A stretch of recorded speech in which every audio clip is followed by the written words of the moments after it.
so we'll make a start. So good afternoon everyone and welcome to this PASS webinar. My name is Natasha Cartwright and I'm part of a team of education advisors here at GL. Our role is to support you to get the most out of your assessments. Together we've each spent many years working in schools across different sectors and age ranges. This session is aimed at supporting you to identify the most valuable ways to utilise data from our Pupils Attitudes to Self and School survey, also known as PASS.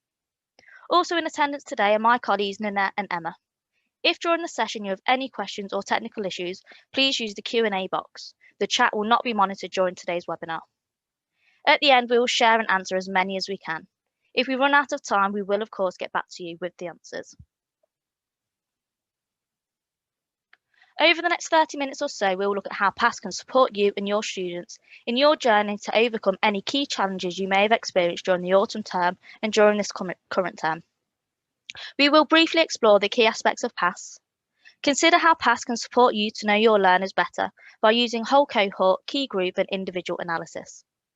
Explore how the PASS online intervention tool can provide effective interventions at whole school, class and individual level. Establish how you can measure the impact of the support you have put in place. And finally, we look at some key questions which will help you to fully explore and understand your data. PASS is based upon 9 standardised measures or factors. Feelings about school, which explores whether a pupil feels secure, confident and included in their learning community. Perceived learning capability, which offers an insight into a pupil's level of self-respect, determination and openness to learning. Learner self-regard, which is equivalent to self-worth, is focused specifically on self-awareness as a learner, highlighting levels of motivation and determination.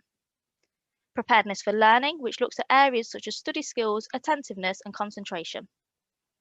Attitudes to teachers, which measures a young person's perceptions of the relationships they have with the adults within their school. General work ethic, which highlights the pupil's aspirations and motivation to succeed in life. Confidence in learning, which identifies a pupil's ability to think independently and to persevere when faced with a challenge. Attitudes to attendance, which enables teachers to recognise early those students who are most at risk of truancy. And finally, response to curriculum demands, which focuses more narrowly on school-based motivation to undertake and complete curriculum-based tasks. Whether you tested in the autumn term and intend to test again, or whether you might be planning on testing for the first time when students return, it may be helpful to know that the survey takes approximately 20 minutes to complete. It can be administered on computers, laptops or tablets. Those students completing PASS Level 1 are given 2 response choices when responding to the statements given to them. Students completing PASS Levels 2 to 4 must choose from 4 options to indicate how much they agree or disagree with each statement.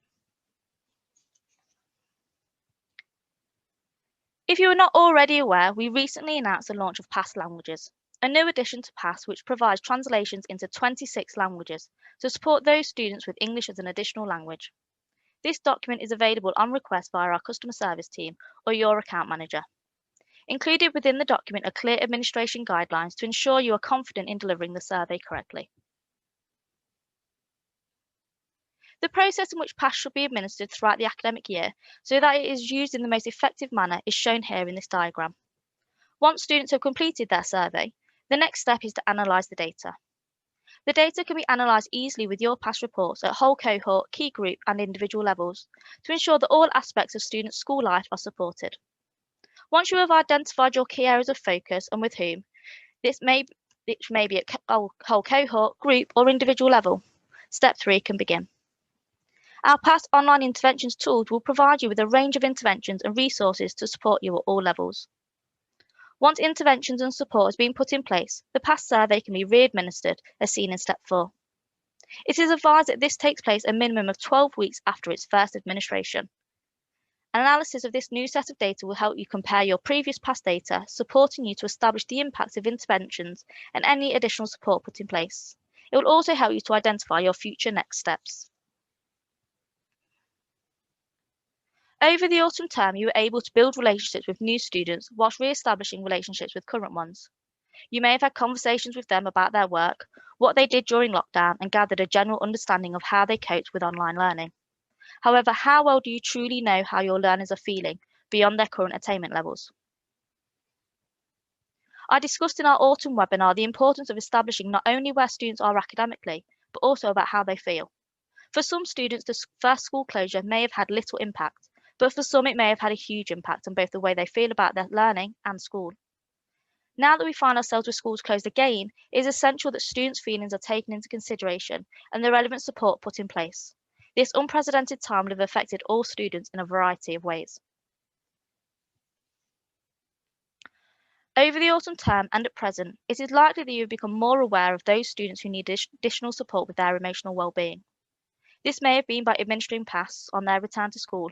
They may have been attending as a key worker child, as a child who is classed as vulnerable, or there may have been a clear and obvious change in their behaviour. It is important that we continue to check in on all of our students.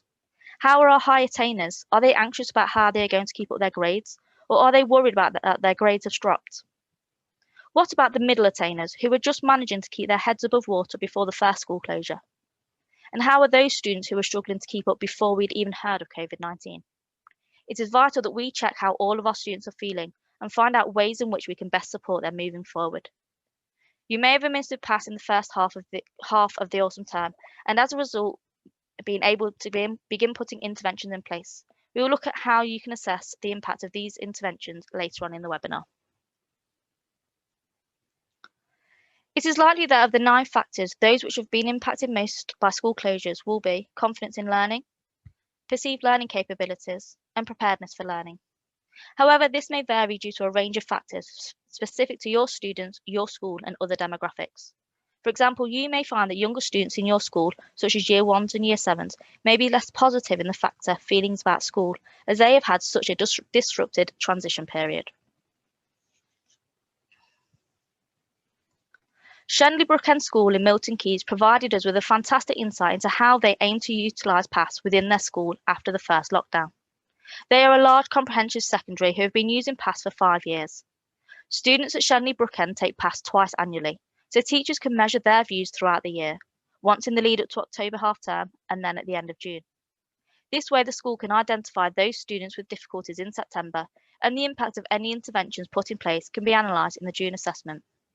Zara Pesquet, the assistant head teacher, has described how lockdown has created a whole class of children who may be educationally or socially deprived without being in any way economically disadvantaged. For example, a child's parent may have worked throughout the period of lockdown. Their children may have been home alone.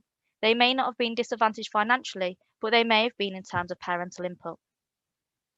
Zara also pointed out that when it comes to digital deprivation, it is not only the poorest families who may suffer. It is important to remember that households may be quite affluent, but that does not mean they will have laptops for every child or can always give their child access to a computer if several family members need it for work. At the time of the first school closure, they aimed to use PASS post-lockdown to establish a starting point when re-engaging students, to ensure the right students receive the right support. For example, if PASS indicated that a child had issues with learning, they could put them in touch with their progress leaders. If it showed that a child didn't feel safe in school, they will receive support from their in-school counsellors. So how do we identify these pupils throughout the reports? The scores within PASS are shown as non-standardised mean percentages or standardised percentiles. Mean percentage scores, as seen here, can be found in your PDF report and show a percentage of maximum positivity within the school. If pupils within the school were to respond to, on average, 5 questions positively out of a maximum of 10 in a factor, then their non-standardised mean percentage score would be 50%.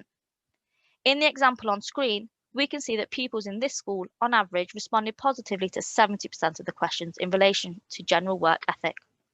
Mean percentage scores are the easiest piece of data to use for comparisons across time or groups of students. These scores are particularly useful for senior leadership teams to obtain an overall view of how students feel about the school. By completing a follow-up assessment later in the year, a direct comparison of these results can help to determine if interventions have had a positive impact.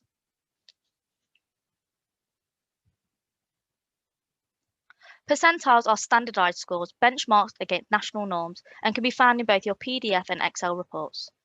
PASS was standardised on 600,000 children, so the results are statistically robust in measuring highly subjective and sensitive issues.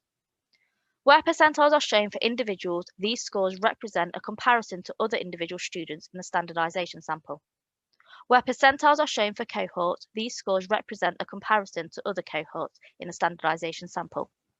You will find that percentiles are easily interpreted within the PASS report due to their colour coding. Scores are colour-coded to aid quick identification of key areas. For example, it is easy to pinpoint those scores in red, which highlight scores within the lowest 5% compared to the national sample. These should be taken as an immediate area of concern, whereas scores of the 95th percentile places them within the top 5% of the national sample.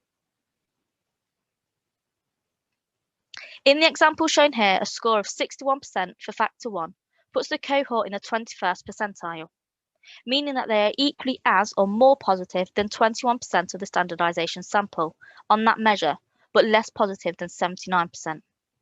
When looking at these scores together, it is worth noting that the distribution of national scores is not even. Small increases in the non-standardized percentage score can lead to large increases in percentile scores, especially where a school crosses a percentile rank threshold between two surveys. There are two report options with PASS, a PDF report and an Excel report. If you like to analyse your own data, you may wish to use the Excel report. However, as you will shortly see, your data is already analysed for you within the PDF reports, saving you precious time which can be used instead to begin asking questions of your data. Your PDF PASS report breaks down into 3 levels of analysis. Level 1 is a whole cohort analysis. This level of analysis allows for a clear overview of the whole cohort, helping to identify key areas which require further improvement or those that can be celebrated. If we take this school as an example, we can see that confidence in learning and attitudes to attendance are the most positive factors that can be celebrated. Something is clearly going right in these areas as well as others. It can also quickly be identified that further support is required across the school to help students feel prepared to learn and feel more positively towards their teachers. The next step is to look at the PASS interventions tool to source some whole cohort initiatives to put in place to combat these feelings, such as involving students in assemblies, school councils, focus groups, and individual discussions. The Level 2 analysis is a breakdown of the cohort into various key groups such as year group, EAL, ethnicity, SEND, and any other custom group that was included when students' data was uploaded into the TestWise system.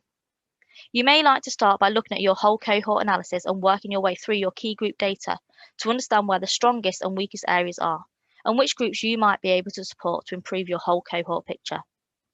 If you have completed your assessments and you have noticed that you have not included all the information which you would like to see within the breakdown, you can amend your pupil records in TestWise to include this information and recreate your reports to get this analysis.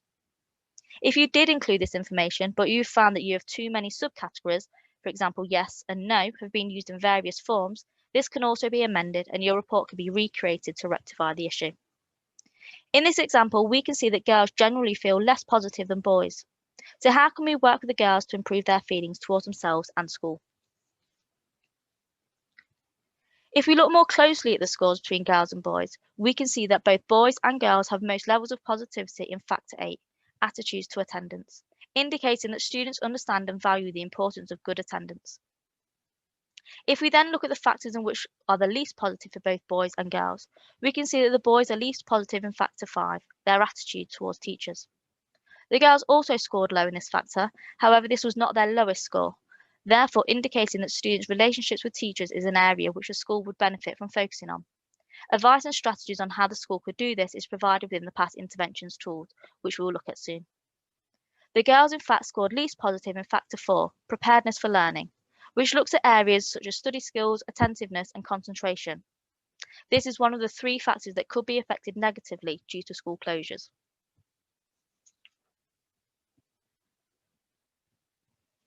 The final level of analysis, level 3, is at an individual level.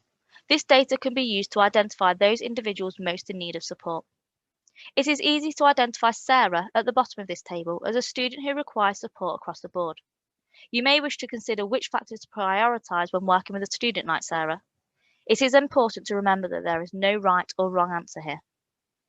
However, it is likely that a student like Sarah will already be recognised as a student who needs pastoral support, because it is likely that her behaviour in school reflects how she feels about herself in school. On the other hand, you may find that a student like Paul, for example, might otherwise not have been recognised, particularly if he is performing well in class. However, PASS identifies a relatively low score with regards to his general work ethic, and this could well be holding him back from reaching his potential, even though he may look like he is performing well. So why is this? Next steps could include speaking with Paul to further understand his worries and identify appropriate interventions to support him, either at a one-to-one level or in a group with peers with similar needs. PAS interventions, which is included in your PAS assessment package, will help you to identify those next steps, providing you with ideas and strategies on how to move forward with Paul to help remove these barriers to learning. Now that students have completed the survey and we've analysed the data, it is important to know how to use this data within the school setting. The next part of the webinar will look at how the PAS Interventions Toolkit can help you to do this. The PAS Online Intervention Toolkit can be found in your TestWise account, as highlighted here on the TestWise homepage.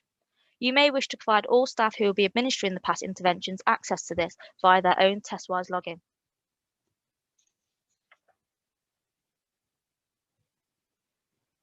The PAS Intervention Online Toolkit is easy to navigate and includes a wealth of information and activities for each PAS factor. Each includes additional information on relevant models and theories, as well as practical guidance for the implementation of specific interventions. The web page can be easily navigated using the 4 titles on the top of the page. Home, which returns you back to the main home page. Factors and interventions, which provides you with a wide range of resources and interventions specific to each of the 9 PAS factors. This will be the key page for you once you have identified the key areas of focus. School Stories, which provides stories of how 2 schools have used the PAS survey in their school to make a difference to their students. Sample Report. This page explains, as I'm doing here, how to understand your reports and the data within them. By selecting the Factors and Interventions tab, you'll be able to navigate between all 9 factors. As an example, I'm going to look at the factor Feelings about School. Once in a factor, you will find and navigate this page tab, which allows you to quickly and easily find the key information that you need. You can choose between Introduction, which provides a detailed overview of each factor, including links to further reading and research. In the Classroom, which may be an area of particular interest that you may wish to highlight with staff. It provides an overview of students' introvert and extrovert behaviours, which can indicate difficulties within a particular factor. We know that responses are a snapshot of that moment in time, and so issues may arise in students' lives at any point, which can be missed between completing surveys. Early intervention is key, so being familiar with how a student's behaviour is changing, even in the most subtle way, is crucial. Questions to ask, where you can find a range of thought-provoking questions at all levels. These questions can aid how you embed the skills needed within your school culture to support students' holistic development alongside their academic learning. And finally, the intervention strategies, which we will look at next. Each factor has several intervention strategies. Here are just a few for this factor. As an example, the intervention strategy, Inclusion and Value, provides ideas such as celebrating culture and cultural heritage, where there are several activities which you could complete to support your students. In addition to these interventions, we were delighted to have been able to work alongside Nicola Lambros, Cognita Director of Education for the UK, during last summer to create a new range of interventions in recognition of the huge impact of COVID-19 has had upon students across the world. They have been designed specifically to address the challenge of reintegrating students into school following a prolonged absence, such as the recent and current school closures. As with all previous interventions, they include additional information on the relevant models and theories, as well as practical guidance for the implementation of specific interventions. Once interventions have been put in place, it is important to measure the impact of the support. This can be done by re-administering the PAS survey. You may wish to re-administer PAS with all students to not only measure impact, but to highlight to you any students who may not have been highlighted previously.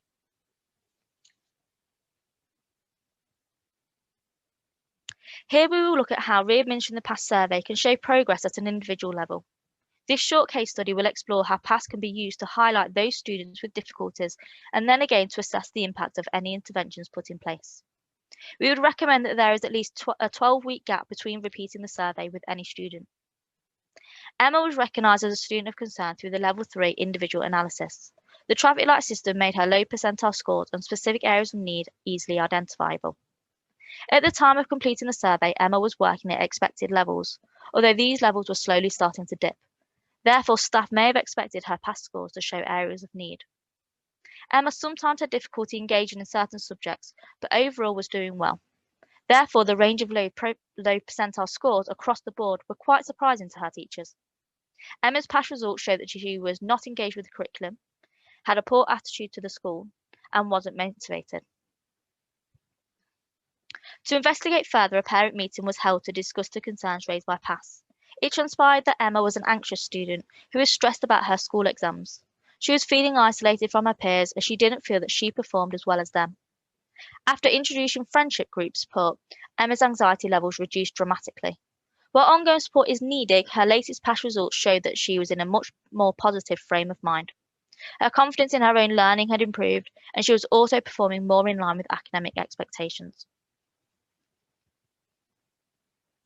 If you wish to establish the impact of interventions over time at a group level, we recommend that you compare your mean percentage scores. This allows you to measure impact without comparing to the national sample. This is because small changes in the mean percentage can lead to large changes in percentiles and vice versa. So you may see what looks like a very small change in a percentile that equates to a large change in a percentage score.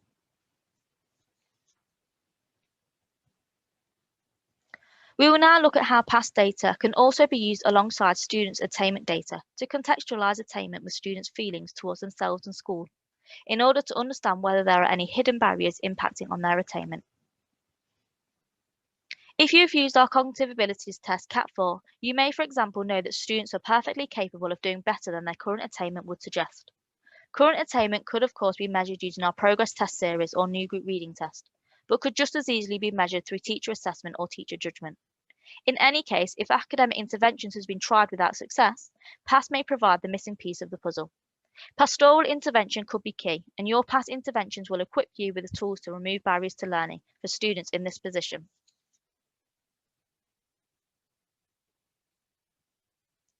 We are going to finish by looking at what key questions you may wish to ask of your data. Do your teachers understand each of PASS's 9 factors and how these can affect pupils' well-being and learning? You may wish to consider sharing the PDF report by making them available in a shared location. Feel free to send your staff our quick data guide and send these slides. You may wish to use our PASS workbook, which could be used as part of CPD sessions to help staff understand what the data is showing them. This may lead to deeper conversations and ideas within departments and across the school. The links for these resources can be found at the end of the slides, which will be shared with you. You may wish to consider who are your high priority groups and most vulnerable learners. Consider highlighting these groups of students and their individual results to staff. Perhaps again a CPD session in school around the PASS Interventions online toolkit, specifically focusing on classroom level interventions and what behaviours to look out for. Perhaps you would like to deliver a bespoke CPD session to those staff, such as the pastoral or SEND teams, who are most likely to be working with students individually or in small groups, to share the interventions provided and look more in depth at individual results. Are there any surprising results, and what can you do with this information to support these students? You may wish to follow up internally initially, perhaps with form tutors, SENCOs, heads of departments or class teachers, to establish if there are any issues which may have resulted in such feelings. A meeting with the students themselves, possibly including the parents or carers to discuss further which interventions may be required. Finally, it may be of interest to those schools who completed their surveys before school closures to compare data to see if there have been any significant changes across the whole cohort, key groups, or with individual students.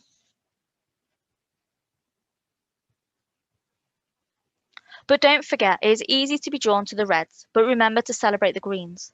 One of our Centres of Assessment Excellence, Greenwood Academy in Birmingham, felt that it was important for staff to see that students value their time at school and are already developing into confident, happy learners. It was also extremely rewarding for staff to see that one of their most positive factors was students' attitudes to teachers. So before we move on to some questions, I just want to mention that you'll just receive an email now asking for your feedback on today's webinar. If you do have 30 seconds to answer one or two of our questions, we would really appreciate hearing from you. The feedback helps us to ensure that we're providing the right information and offering the right support to you, which is key for us, so please do let us know your thoughts. So whilst very much a whistle-stop tour of all things PASS, I hope that the past 30 minutes or so have provided you with some initial pointers as to how to begin to understand and ask questions of your data. Something which may be of further interest is our PASS Quick Data Guide, which provides clear steps in getting the most from your data. Also included within this page are links to resources which I've referred to during the webinar, such as the PASS Workbook. There are also some fantastic articles and short case study videos which highlight the importance of looking behind the masks. In current climate, this could be both literally and metaphorically. In addition, you may wish to sign up to a free data consultation with our fantastic assessment insights team to support your analysis and interpretation of your data. So what I'm going to do now is take a look to see if any questions have been sent through during the webinar. We've had a couple. So the first one says, is the 30th percentile really high enough to be considered green? Yeah, so any student at the 30th percentile in any of our assessment lies within the age-related expected standard. Generally speaking, any student scoring within the lowest 20% when using standardized scoring will be of concern. So yeah, that's the explanation for that. Do you recommend sharing the results from the survey with parents? So some of our schools find it extremely useful to share results with parents or carers. This often helps to support wider discussions. Like any assessment data, though, it needs to be made clear that it is, after all, a snapshot of that moment in time. But by understanding any issues highlighted in past, it can help staff and parents hold the right conversations that are needed to help bring the children's confidence back up and aid their resilience and get them back on track for their learning. One last one then. In the item level analysis, why can't I see the statements that were asked? So thank you for highlighting this. It's not something that we currently share on the reports. However, I am pleased to let you know that we have some new reports coming soon. These are a lot more interactive, and it will allow you to see statements asked and provide you with further analysis of your data. But in the meantime, if you get in touch with the Assessment Insights team, they'll be more than happy to support you by looking at this with you.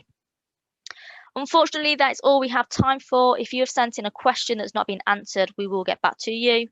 So finally, thank you for your attendance today. On behalf of the company, I would like to wish you all the best for the academic year ahead. Thank you.